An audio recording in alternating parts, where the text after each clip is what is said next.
Ladies and gentlemen, good day and welcome to the Q3 and 9 months ended December 31st, 2025 earnings conference call hosted by Dr. Agarwals Healthcare Limited. As a reminder, all participant lines will be in the listen-only mode, and there will be an opportunity for you to ask questions after the presentation concludes. Should you need assistance during the conference call, please signal an operator by pressing star, then 0 on your touch-tone phone. I now hand the conference over to Ms. Ashna Dharia, Head Investor Relations from Dr. Agarwals Healthcare Limited. Thank you, and over to you, Ashna. Thank you, Ryan. A very good morning, ladies and gentlemen. Welcome to Dr. Agarwals Healthcare Q3 and 9 months ended December 31, 2025 earnings call. From the management side, we have Dr. Adil Agarwal, Chief Executive Officer, Dr. Ashar Agarwal, Chief Business Officer, Mr. Rahul Agarwal, Chief Operating Officer, Dr. Vandana Jain, Chief Strategy Officer, and Mr. Yashwant Venkat, Chief Financial Officer. We've also released the financial results, press release, and investor presentation, all of which are available on our website and the exchanges as well. Before we continue, we want to remind everyone that this call is being recorded and the transcript will be made available on our website afterwards. Additionally, please be aware, today's discussion may include certain forward-looking statements which should be considered in the light of the risk our business faces. Please refer to the detailed statement on page 2 of the investor presentation. It is now my pleasure to hand over the call to Dr. Adil Agarwal, our Chief Executive Officer, who will share his opening remarks and insights. Dr. Adil, over to you.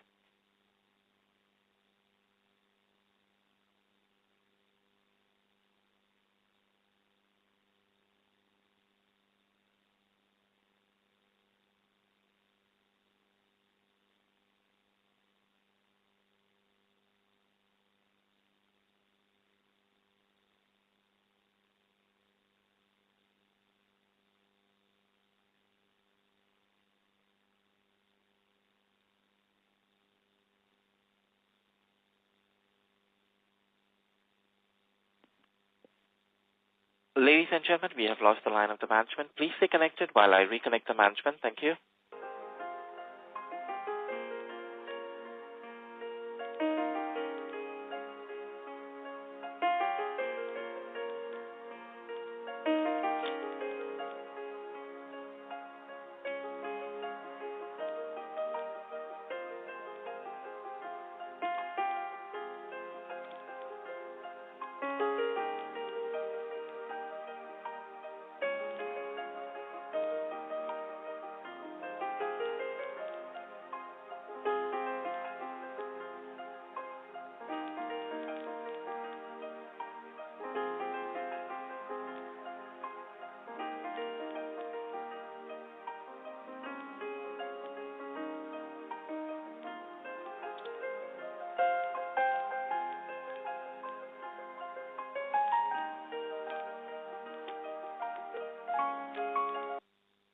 Ladies and gentlemen, thank you for your patience.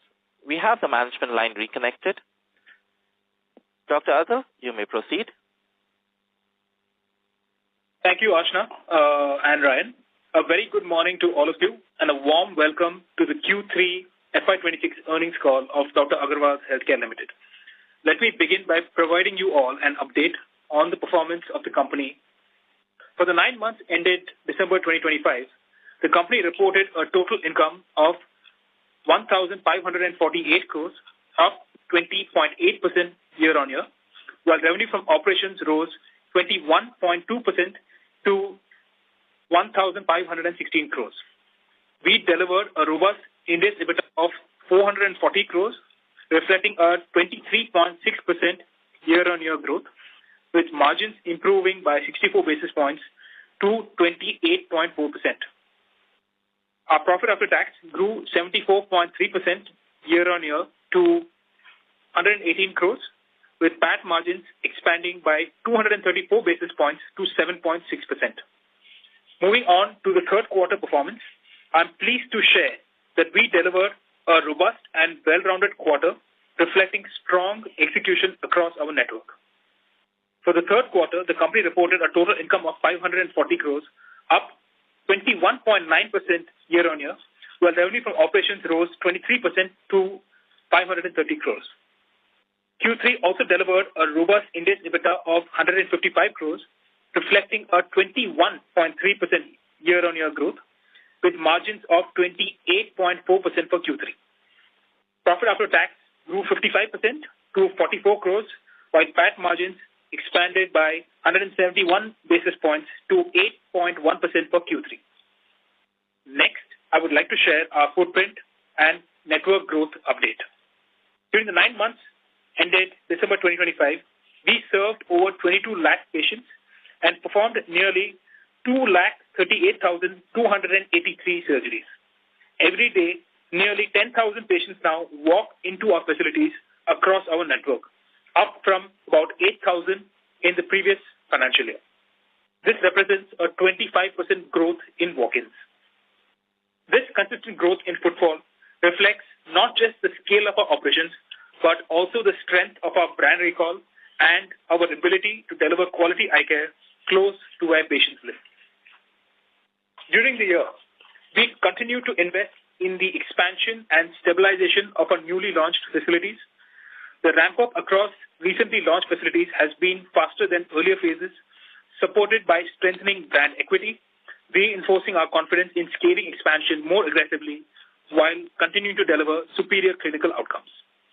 In India now, we have a total network of 253 facilities across 14 states and 5 union territories, covering 148 cities. Our presence is well diversified now, with 31% of our facilities in Tier 1 markets, 62% in other markets, and 7% located internationally. We expand our footprint by commissioning 14 new greenfield facilities this quarter, further strengthening our reach and capacity. These included 9 secondary centers, including one in Tamil Nadu in Tirupattur, Kolhapur in Maharashtra, Kanakpura Road in Bangalore, and Raichur in Karnataka. We also launched a project in Haryana in Gurgaon, Chandkhera and Baroda in Gujarat, Preet Vihar in Delhi, and Ongole in Andhra Pradesh, along with 5 primary centers across Tamil Nadu and Orissa. Let me now turn to an update on our clinical excellence initiatives and our growth in complex surgeries. For the 9-month period ending December 2025, high-end cataract surgeries accounted for 43.5% of total cataract procedures. 45,459 surgeries were done in total, an increase of 43.5% over the same period last year. Within the high-end surgeries, robotic cataract surgeries, what we call as the femto cataract, grew by a robust 83% year-on-year, rising from 2,616 to 4,400 procedures. As shared in our previous earnings call, new robotic cataract systems have now been installed at our Velachery facility in Chennai and our Delhi facility, which is now performing close to 60 such surgeries on a monthly basis on average. Additionally, we are strengthening our advanced surgical capabilities with the addition of robotic systems in Gurgaon and in Vashi. Lenticular procedures, what we call as the smile surgeries for refractive, increased 17.7% year-on-year from 4,223 to 4,970 surgeries, while retinal surgeries totaled 940 surgeries, up 23.2% from last year. We also did a total of 792 corneal transplants over this entire period. We continue to invest in cutting-edge technology to enhance diagnostic accuracy and surgical outcomes. Recent additions include the Catalyst and Elita systems at our Gurgaon Center, as well as the Lumera 300 and Artery Pharos at our Preet Vihar Center. On the research and capability building front, our clinicians have contributed to over 340 publications in leading international medical journals over the past 3 decades, underscoring our commitment to advancing ophthalmic science. During the quarter, nearly 50 doctors underwent advanced training across multiple specialties as part of our continuous learning and development initiative. Now, moving on to some business updates, let me first begin with our region-wise performance. Our southern region continues to be our largest market, contributing to 63% of our total group revenues. This region delivered 950 crores of revenue, representing a strong growth of 22.4% year-on-year. We have 172 facilities located across our southern states, and this includes 12 new additions in this year, with 4 new facilities being added in Tamil Nadu, 5 in Karnataka, 2 in Andhra, and 1 in Kerala. We remain focused on sustaining our market leadership in both Tamil Nadu and Telangana, while further increasing adoption of the latest technologies in these regions. In Karnataka, Andhra Pradesh, and Kerala, we are strengthening our network presence in both these markets by expanding significantly into high-potential, underserved markets through strategic facility openings. Now, coming to the West region, this region contributes to about 16% of our overall group revenues and delivered 244 crores of revenue, up by 18.4% year-on-year, despite some impact of the festive season during the quarter. We currently have 46 facilities in the West region, including 6 new facilities which are open in these 9 months. Maharashtra, as you have highlighted earlier, continues to be a key region for us as we aim to deepen our presence in the underserved regions of the state while further expanding into the micro markets of our metro cities such as Mumbai and Pune. In Gujarat, we remain optimistic given the strong performance of our new centers in Surat.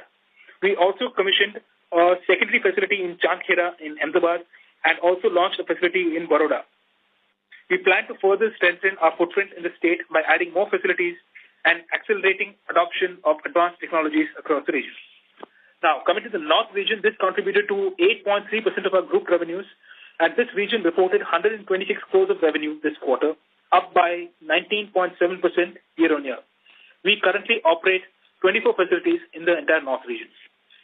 Continuing from our previous update on our entry into the Delhi NCR region, operations have commenced on a strong note with strong traction in patient volumes and steady month-on-month revenue growth. Building on the success of our Delhi main flagship facility, we launched a secondary facility in Gurgaon in November 2025. December marked its full month of operations, during which it witnessed strong patient traction. We have also commissioned facilities in Preet Vihar and Rajouri Garden, which is currently in the early ramp-up phase, with focused efforts underway to build local market awareness and progress on key accreditation milestones. Overall, performance remains strong across regions, with all markets delivering healthy double-digit year-on-year growth. Now, moving on to our vintage performance of this year, facilities operational prior to FY22 contributed to about 1,125 crores, registering a year-on-year growth of 14.2%, underpinning our strong same-store sales growth performance. Facilities opened in FY23 generated 187 crores, growing at 14.3%, while those launched in FY24 delivered 124 crores of revenue, achieving a strong growth of 18%. Moving on to our next business update, our planned facility openings for each quarter of the current year. Up to December 2025, we strengthened our network by adding 38 new facilities, out of which 23 were surgical centers.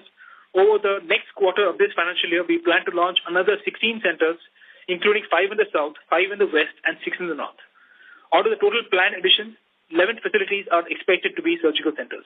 So to conclude, our sustained focus on operational efficiency and disciplined execution has driven a strong performance across the first 3 quarters, and we are well positioned to meet the guidance committed at the beginning of the fiscal year.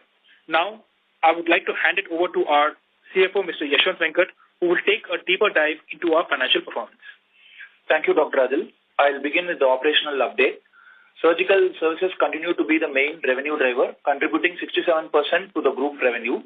Diagnosis, consultations, and other non-surgical treatments contributed 11.6%, and the sale of optical products and pharmacy items accounted for 21.5%.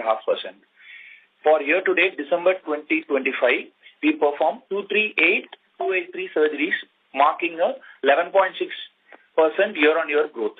Cataract surgeries remain the largest contributor, accounting for approximately 72.7% of total surgeries, followed by refractive surgeries at around 5%. Volumes for cataract and refractive surgeries grew 9.6% year-on-year, while other surgeries on a blended basis recorded a growth of 18.9%. Our payer mix for YTD December 2025 stood at 62.4% from cash, 28.5% from insurance and TPA, and 9.1% from government schemes. The domestic payer mix stood at 70.9% from cash, 22.9% from insurance and TPA, and 6.3% from government schemes. Moving on to the financial section, I'll start with the revenue split. The group's revenue from operations grew by 23% year-on-year, reaching 530 crores in Q3 FY26 compared to 431 crores in Q3 FY25. Revenue from operations in India stood at 480 crores, reflecting a growth of 23.1% despite unseasonal rains in our core markets and impact on the business due to festivals. This growth was supported by near equal contributions from both volume and value of close to 13%, with the remaining contribution coming from new centers opened in FY25 and FY26. Gross margin remained stable year-on-year and decreased slightly quarter-on-quarter, despite a higher contribution of surgeries in segment mix, with high-end cataract procedures rising to 26.6% in YTD December 2025 when compared with FY25 of 24.6%. Doctor and employee costs cumulatively have increased by 140 basis points to 33.4% of total revenues for Q3 FY26 as compared to Q3 FY25. I would also like to briefly address the impact of the new labor codes. We have undertaken a detailed evaluation of the labor codes across the group based on the information currently available and the provisions notified so far. Our existing salary structures and employee benefit policies are already broadly aligned with the requirements of the labor codes, and the incremental impact for us is not material currently. We'll continue to monitor the finalization of central and state rules and any further clarifications from the government, and we'll make appropriate adjustments if required. Other expenses as a percentage of total revenue have reduced to 15.5% of total revenues. A total of INR 95 crores in loans have been repaid from IPO proceeds, 128 crores in Q4 FY25 and 67 crores in YTD December 25, leading to lower finance costs and higher profitability versus the same quarter last year. From 75.1%, the share of profit after tax attributable to owners has expanded to 79.1% in YTD December 2025, signaling improved profitability in the holding company. Thank you all. We'll open the floor to questions. Thank you. Ladies and gentlemen, we will now begin the question and answer session. Anyone who wishes to ask a question may press star and 1 on their touchtone telephone. If you wish to remove yourself from the question queue, you may press star and 2. Participants are requested to use their handsets while asking a question. Ladies and gentlemen, we will wait for a moment while the question queue assembles.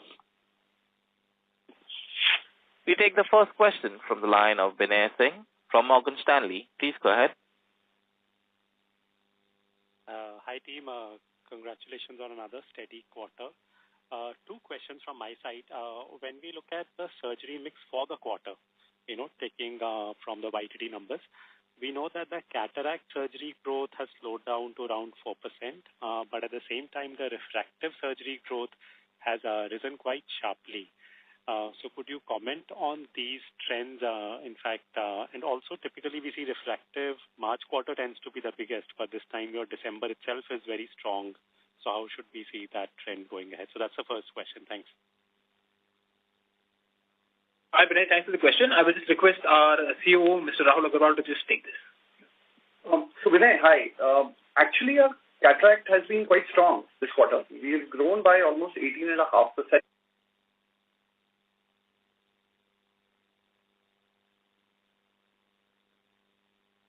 Ladies and gentlemen, we have lost the line of the management. Please stay connected while I reconnect the management. Thank you.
Ladies and gentlemen, we have the management line reconnected.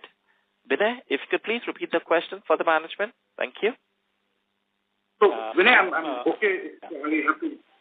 I can just start off. Yeah.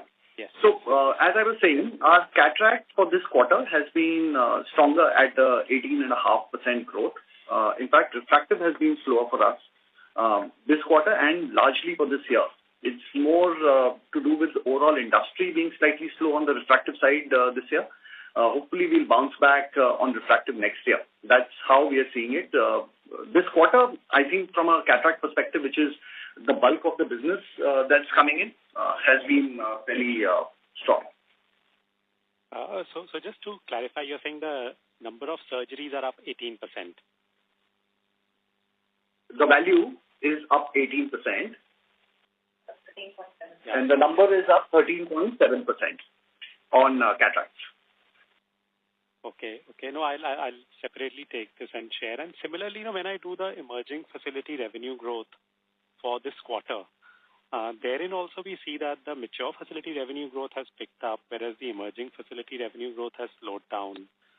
So again, this is subtracting the 9-month versus last presentation data. Vinay, Yashwant here.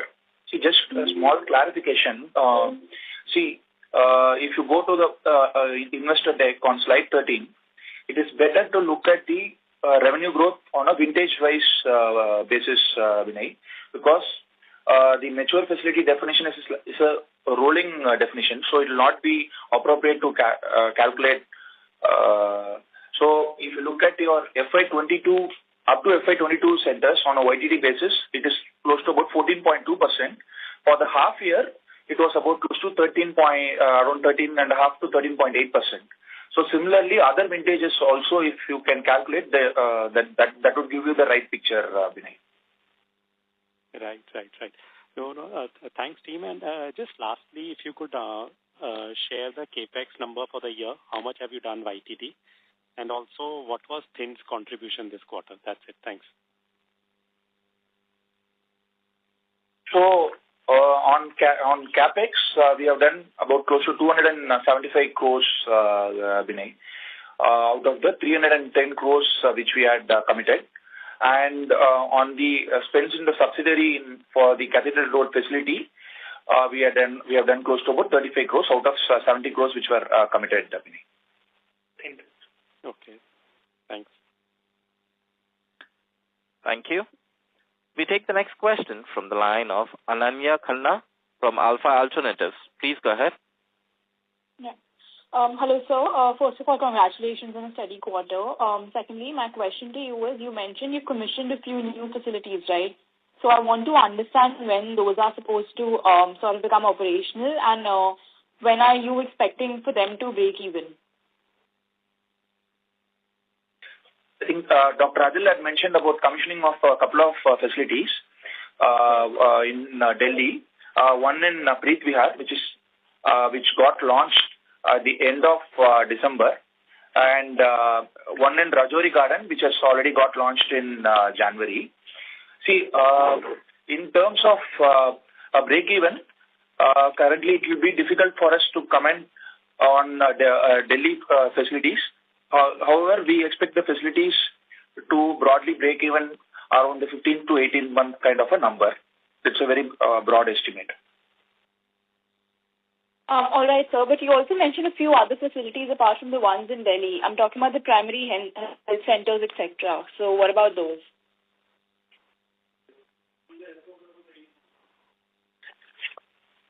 Okay, so we have totally launched about 23 surgical centers and about 14 primary centers.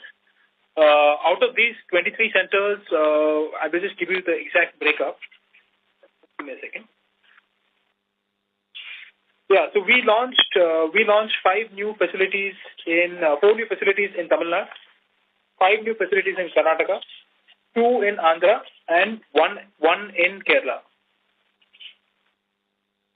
If you look at The western region, we have also launched 2 new centers in Baroda, one in Baroda and one in Chandkera, which is in Gujarat. And we launched one in Kolhapur and one in Aurangabad in Maharashtra. The unit metrics of our centers which have been launched in our core markets are pretty much, meeting the estimates in terms of what we have previously guided. The centers which have been opened in some of these non-core markets, as Yashwant has just explained, will meet break-even in about 12 to 15 months. That is the current run rate of these centers. All right. Thank you. Thank you. We take the next question from the line of Sukrit D. Patil from Eyesight Fintrade Private Limited. Please go ahead. Good afternoon to the team. I have 2 questions. The first question to Mr. Adil is, taking a slightly forward-looking lens, as the network continues to scale, how does the management balance capacity expansion, doctor availability, and case mix to protect returns on capital? What are the operating signals typically that tell you whether to accelerate expansion in a cluster or pause and optimize the current existing centers that you have? That's the first question. I'll ask my second question after this. Thank you.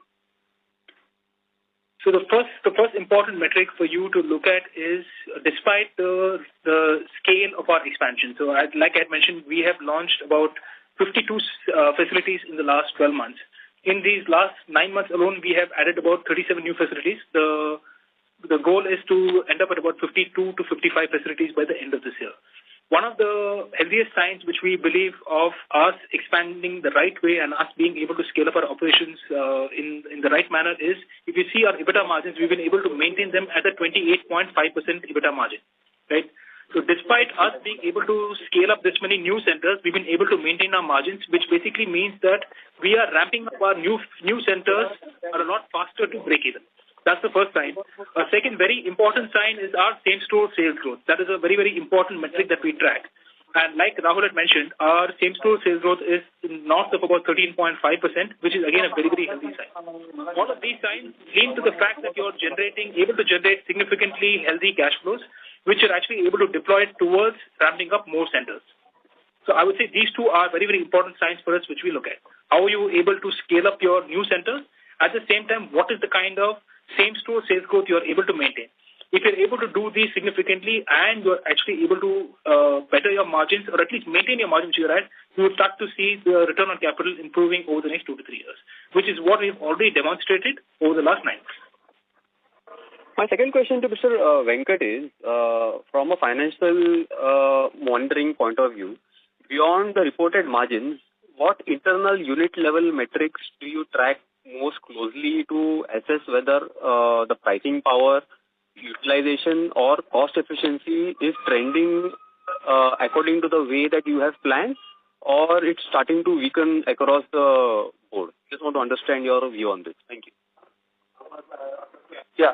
See, every center in terms of the performance is tracked at the branch EBITDA level. The branch operating margin of every center is tracked on a monthly basis, wherein we go about looking at projection for the particular year. First, when we start the center, we have a 5-year projection, and we also track it on a monthly basis.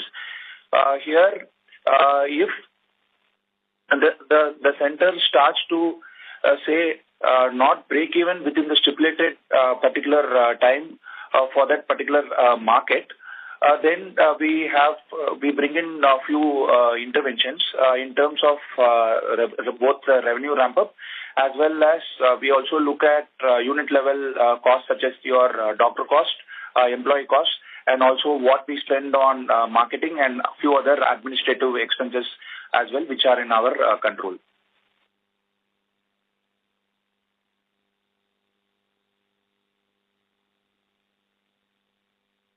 Sukrit?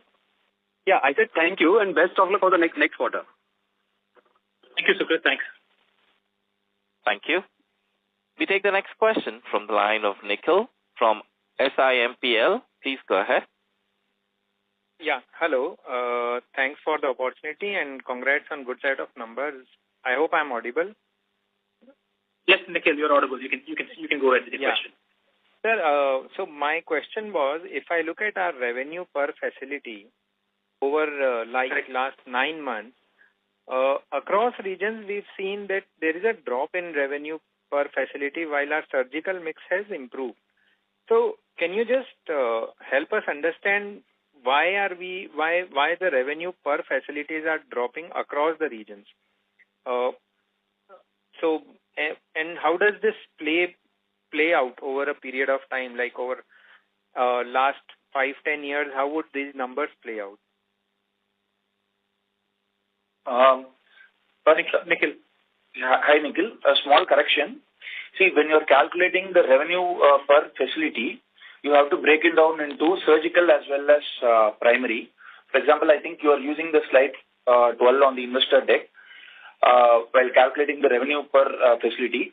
So, in terms of the revenue per surgical facility has grown at a healthy CAGR of about 14 to 15% over the last 4 years. If you get into slide number 13, we have given the breakup of the both the mature and emerging facilities, both the surgical as well as the non-surgical. So, in terms of the non-surgical facilities, they contribute about close to 1.5 to 2% of the overall group revenue. So, if you remove that from your working, then you can see that there is a clear track of increase in revenue per surgical facility, Nikhil. Okay. And so where I'm coming from is like if I look at only East as a region and consider it based on the revenue which we have mentioned and the divide by the number of facilities, the average was for last year was around 2 crore, which today, like based on the rough calculation, comes to 1.57, 1.6. While our surgical, like the number of patients and the surgery mix and everything has improved. So is it like when we go in, and East is also a geography which is the number of facilities are less. So is it like when we enter these new geographies, we have to play the pricing game in order to get the footfalls? I'm just trying to understand from how do we develop these new geography perspectives. Okay, Nikhil. I'll answer your question. Just in East, currently, I'll just take Odisha as a market. We have 3 facilities. So we lost the 3rd surgical facility just last year. It has not even completed 1 year of full operations. So generally, when the facility is launched, it also takes say about close to 3 years to reach a certain level of maturity. So the couple of other facilities in Odisha have continued to grow in the mid-teens kind of a number, where there is a significant amount of maturity for those facilities as well. So, and one more point is when the facility gets launched, some of them would not have completed 1 whole year of operations as well. So when you calculate the data by looking at whatever we have presented in the investor deck, there's a slight skew to that as well. Okay. Second question is, see, if I try to remove like from the console the standalone numbers and try to see the revenue from the subsidiaries come to around 80 crores for this quarter. And here, I think largely it's Thind, which is the major revenue contributor. And if I do a P&L subtraction, I get like for last 9 months, the subsidiaries are operating at almost 37-38%, where again Thind is the major contributor.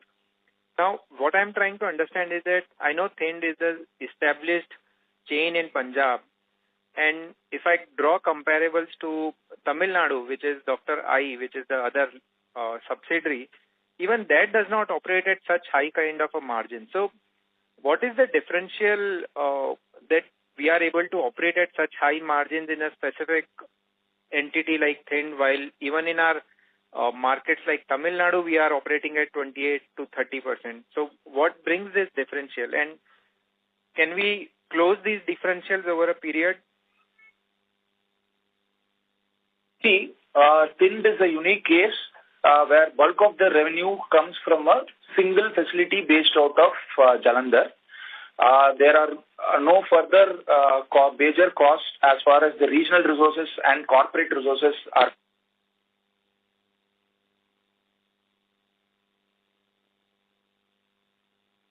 Hello. Ladies and gentlemen, we have lost the line of the management. Please stay connected while I reconnect the management. Thank you.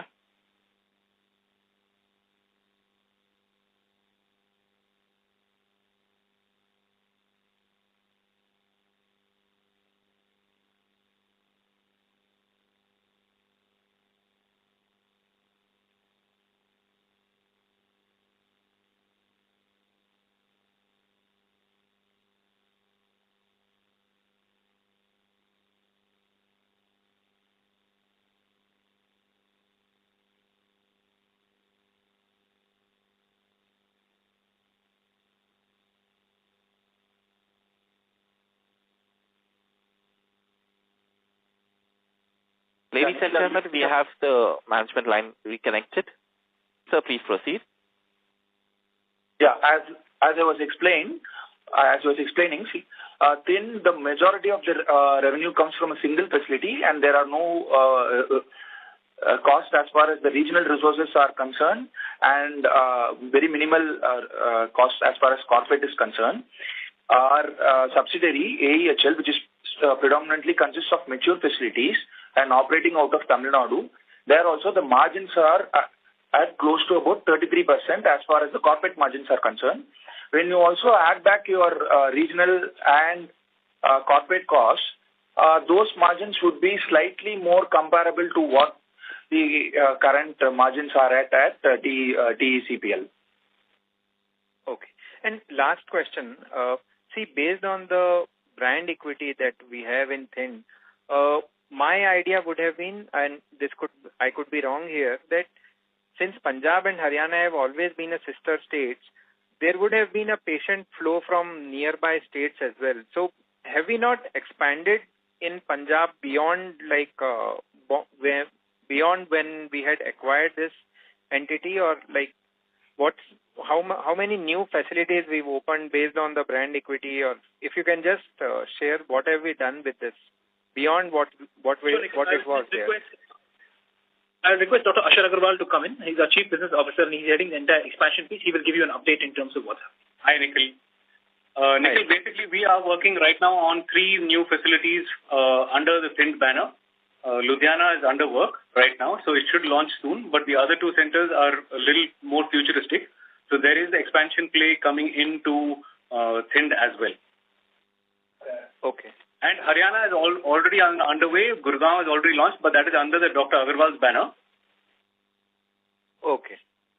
Okay. And on the status of Nikhil, the merger, I would request you to please join back the queue for follow-up questions. Fine. Thank you.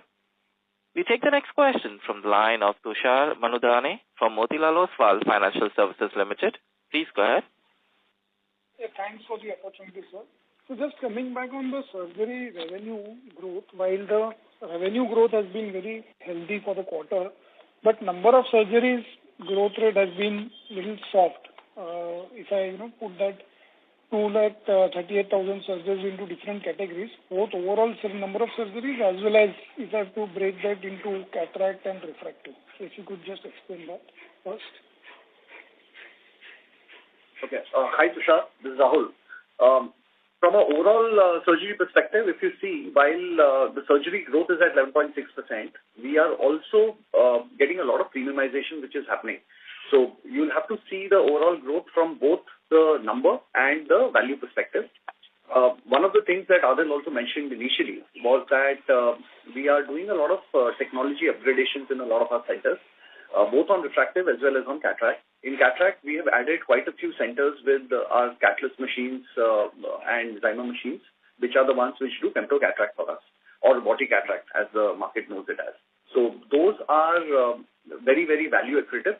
And as the numbers go up there, that's where we are seeing a huge impact coming into our premiumization play. Just to give you an example, only the femto cataract numbers that we had achieved last quarter was to the tune of almost 1,800 surgeries.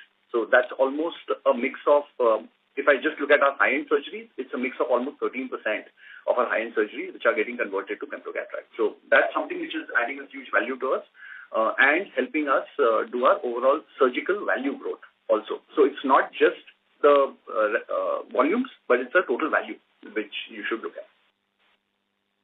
That's interesting. So if I have to, let's say, put that as a specialized surgical procedure, maybe femtocontract, lenticular or retinal surgeries, if I have to club all this, if not, individual segment-wise, but a specialized surgical procedure by revenue, how much that would be contributing to our surgical revenues, if that number is handy? High-end cataract. So just if I have to give you high-end cataract numbers, that for the last quarter we are at closer to 28%, and out of that, femtocataract I mentioned is 1,800 capital, which is 13% of the which is 30% of the overall high-end cataract numbers. 28%. Sorry, 28% is the high-end cataract percentage of the overall cataract numbers. As per value or by value? Out of the total cataract sales, no, in terms of overall value, which is the total income coming in from overall cataract surgeries, but 28% comes in from high-end cataract surgeries, is what Rahul is saying. Got it. And so secondly, this formation of this Ethiopia subsidiary, what are the sort of measures over there, if you could throw some light over there? On what, Tushar? On Ethiopia. Ethiopia is a high potential market which we are looking at entering right now. We are in the process of looking at assets where we can actually start our facility. It's got a steady patient base, and they have a lot of respect for our Indian doctors, which is why we believe that's a significantly potential market for us. I'll just add here, Ethiopia, one is, there's no cash going from India. It is completely funded by the Orbit entity. Second is, operationally, it is an easier location for us to handle because it's a neighboring state to Kenya, and we have a very strong team in place in Kenya. Plus, Ethiopia is one of the growing markets in entire Africa. So the potential opportunity that exists today with the lack of services, with the number of people coming into Addis Ababa, is lucrative according to us right now. So whether it goes or don't go from India, but at a Concall level, if I have to give, if you can share some ballpark number in terms of any investment amount made in terms of building the facility or any inorganic opportunities we are thinking out there, any ballpark number which we have earmarked for this? Tushar, opportunity is purely going to be organic only, but we will, once we have a few more details, we will come back to you in terms of what is the estimated capex spend which we are looking at. Right now, what we are doing is we are doing a feasibility study of the market, and what we have seen right now, we like that the overall size of the eye care market in Ethiopia is quite large. Second, it has a very high cash revenue mix, which is something which we like as well. And there's a lot of respect for Indian doctors, so we believe there is a good potential for us to scale up the business. But we have not reached a stage where we have estimated the capex cost and projection. Next time when we come back, we will come back to you with more details on capex spends estimated and what are the projections going to look like. Thanks, sir. Very helpful. Thanks a lot. Thank you. Thank you. We take the next question from the line of Prateek from Bandhan AMC. Please go ahead. Yeah, hi. So just one small question. Could you just let me know the greenfield losses for the quarter and for the first 9 months, please? Sorry? Greenfield losses. We'll just give it to you just 1 second. Sure.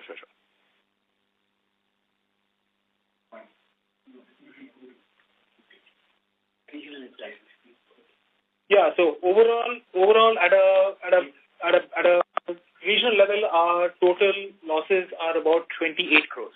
28.57 crores are total greenfield losses, which includes branches launched over the last 3 years, what we consider as an emerging centers. So over these 3 years, everything put together cumulative is about 28.57 crores. And this is something which we have been saying that, despite some of the early greenfield losses which we face, we've still been able to maintain our margins, which is a healthy sign in terms of how we are ramping up many of our centers. Most of these losses will come from the centers which have opened in the last 9 months. FY24 and FY25 vintage centers have already started to become profitable. So losses coming in from those centers is much lesser. I'll just add here one point. This is including all the centers that are loss-making. When you go into cohort analysis, FY25 centers at a branch level, cohort is not loss-making. The entire cohort is positive. It is not loss-making at all. What Dr. Adil just mentioned was all the cumulative centers of only loss-making centers. Okay, and the corresponding revenue to this, and this first 9 months, right? That's a correct understanding, right? This is including what Dr. Adil has mentioned, is including FY25 and FY26, all loss-making centers. No, I'm saying so this is for the first 9 months, right? The 28 crores which you just called Yes, out. for the first 9 months, correct. Also includes pre-operating losses as well. Yeah, and the revenue corresponding to this on the slide 30, is it 300 crores? I just did 20% of 15, 13. Is that the fair understanding? You're talking about the revenue coming in from those particular centers is basically FY24, FY25, and FY26. No. We've already shared the breakup in. No. My question was, sir, let's say the 28 crores loss would be on a revenue base, right? That revenue base is 300 crores for the first 9 months, just to get a like-to-like comparison. No. That's not how you look at it. That is not how you look at. When you're looking at the revenue base, it includes your profitable centers as well. Okay. Only for the loss-making. Understood. Could you just call out that revenue? How much is the revenue from these 28 crores of loss? What's the corresponding revenue of those? We don't have that exact number right now with us, Pratik. On a separate call, we can share some of those numbers. Sure, sir. That was really helpful. Thank you, sir. Thanks, and all the best. Thanks. Thank you. We take the next question from the line of Karthik Bane from Bajaj Life Insurance. Please go ahead. Thank you for the opportunity. Would like to know more about the same-store growth, which is of 13%. How is split there between price growth and the patient volumes? Sure. So I can give you an overall perspective on what the breakup looks like. We have on the overall 13%, we have a volume growth which is half of it, close to 6.5, and the value growth which is 6.5. In this 6.5 of value growth, we have both price hike and premiumization. Large part of the value growth is coming from premiumization, which I already spoke about. Almost close to 5% has come in from premiumization. Even in volume growth, I would break it down into two parts. One is the basic OPD growth, which is closer to the 4.5% range, which we get on a year-on-year basis.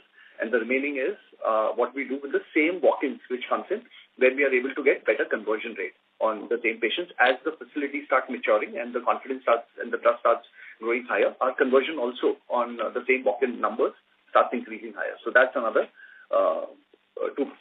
So that's broadly how the 13% breakup comes in. Okay.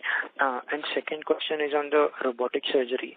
So firstly, are these robots on the lease and operate basis, or have we already bought the robots?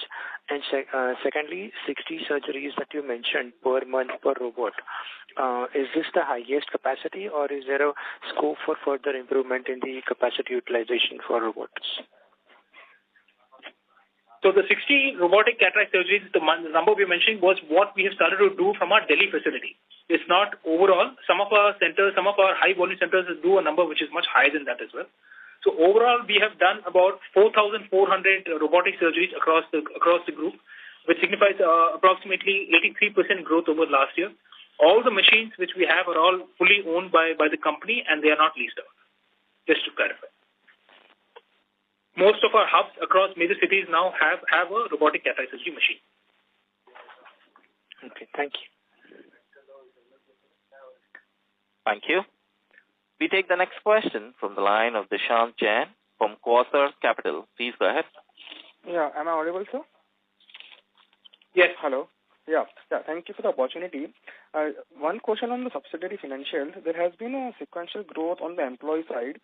So any reasons particularly for that? So we are talking about the subsidiary AEHL. So that's a regular part of the business where, as we continue to expand our business, we are continuing to add more and more, employees to our network. We have also added a few primary centers, and as we continue to strengthen our business, we continue to keep adding employees. Nothing out of the ordinary in okay, AEHL. So it's a business as usual. Okay, fair. Yeah, it's business as usual. And sir, is it possible to give the operating cash flow numbers for 9 months for holding as well as subsidy? Yes, ma'am. See, operating cash flow, it's close to about 80%, which has been our average for the last 3 years. Okay. And sir, 2 more questions on the majorly update. One on the facility in the subsidiary company, the large facility. What is that update on it? And another one was on merger update. What is the progress over there? So quickly on the merger update, right now we have filed for a no objection certificate from the stock exchanges. We expect receiving this no objection certificate from the stock exchanges pretty shortly. Following this, we will proceed to the National Company Law Tribunal (NCLT) to convene meetings for our shareholders and creditors. We expect these meetings to occur around 2 to 3 months post the receivement of the NOC from stock exchanges. Okay. And on the facility that is going to come in subsidiary company, when are we going to start it?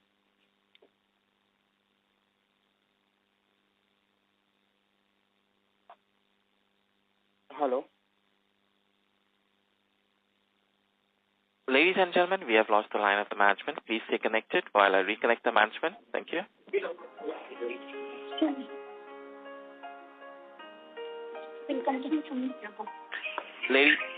Ladies and gentlemen, we have the management line reconnected. Sir, please proceed. Yeah, so I think we expect the entire merger process to be completed by Q3, Q4 of 26-27. Q3, Q4 of 27. And then lastly, on the update on the facility in the subsidiary company that is going to come. So the estimate on that facility is we are expecting to complete everything and get all our licenses and approvals by Q2 of FY27. So hopefully by sometime end of Q2 we should be able to get it. End of Q2. The conference is now being recorded. Okay. Those are my questions. Thank you. Thanks for the opportunity. Thank you. We take the next question from the line of Amar Ahir from Raiden Capital. Please go ahead. Hi, Amar. Hello, am I audible, sir? Yes, Amar, you are audible. Sorry, but I have missed out if you mentioned this. What I wanted to ask is, how many new facilities are you going to add going forward? So the guidance which we have given is we're looking at adding anywhere between 55 to 60 facilities over the next couple of years. So every year we'll be looking at adding at least 55 to 60 facilities every year. Okay, 55 to 60 facilities every year, right? Yeah, roughly the math is we're looking at increasing our network size by about 20% every year. Okay, 20% every year. And it gets a break-even in 15 to 18 months, right? No, so there's a clarification there. I'll just ask Yashwant to just clarify what we mean by break-even. See, in our core markets, here if we consider our core markets of Tamil Nadu, Andhra, Telangana, Karnataka, and now Maharashtra has also become our core market. The facilities break even at a store level within 6 to 7 months. What I was earlier speaking about is in the newer regions where it is about close to 15 to 18 months. So on a blended basis, all our facilities will break even within the 12th month kind of a mark. Okay, and what sort of a capex required for the 52 a year? Aman, I do apologize to interrupt you, but your audio is not clear. Could you please repeat your question? Yeah, I'm sorry. Is it clear now? Yes, please go ahead. Yeah. What sort of capex it might require for the 50 to 60 additions every year? For the surgical facility, when it is a secondary facility, the capex ranges between 5.5 to 6 crores. For tertiary facility, generally the capex ranges between close to 11 to 12 crores, and for a primary facility, the capex is close to about 35 lakhs. Oh, okay, got it. And what would be the ratio of primary, secondary, and tertiary in terms of additions? See, the way you want to think of it is these are not decisions that we plan 1 year before. We understand the market and then see what the market requires. So if you see a usual split will be about 75% will be surgical, 25% will be primary centers. But in the surgical, the secondary and the tertiary is not something we decide that much prior. I hope that's clear. I'm so sorry. I just couldn't hear the last line you mentioned. Can you please repeat? The last line was, between the surgical facilities, we don't plan which one should be a tertiary or a secondary so much prior to the opening. We understand the market. At the time of understanding the market, we understand what is required for the market, and then we decide whether it has to be a tertiary or a secondary facility. Okay, sir, got it. For example, for Delhi, it's a tertiary facility. But for Kolhapur, it's not a tertiary facility. Right? But those decisions are made during market understanding. Okay, sir, got it. That is from my side. Thank you so much, sir. Thank you. Ladies and gentlemen, we take that as the last question and conclude the question and answer session. On behalf of Dr. Agarwals Healthcare Limited, that concludes this conference. Thank you for joining us, and you may now disconnect your lines.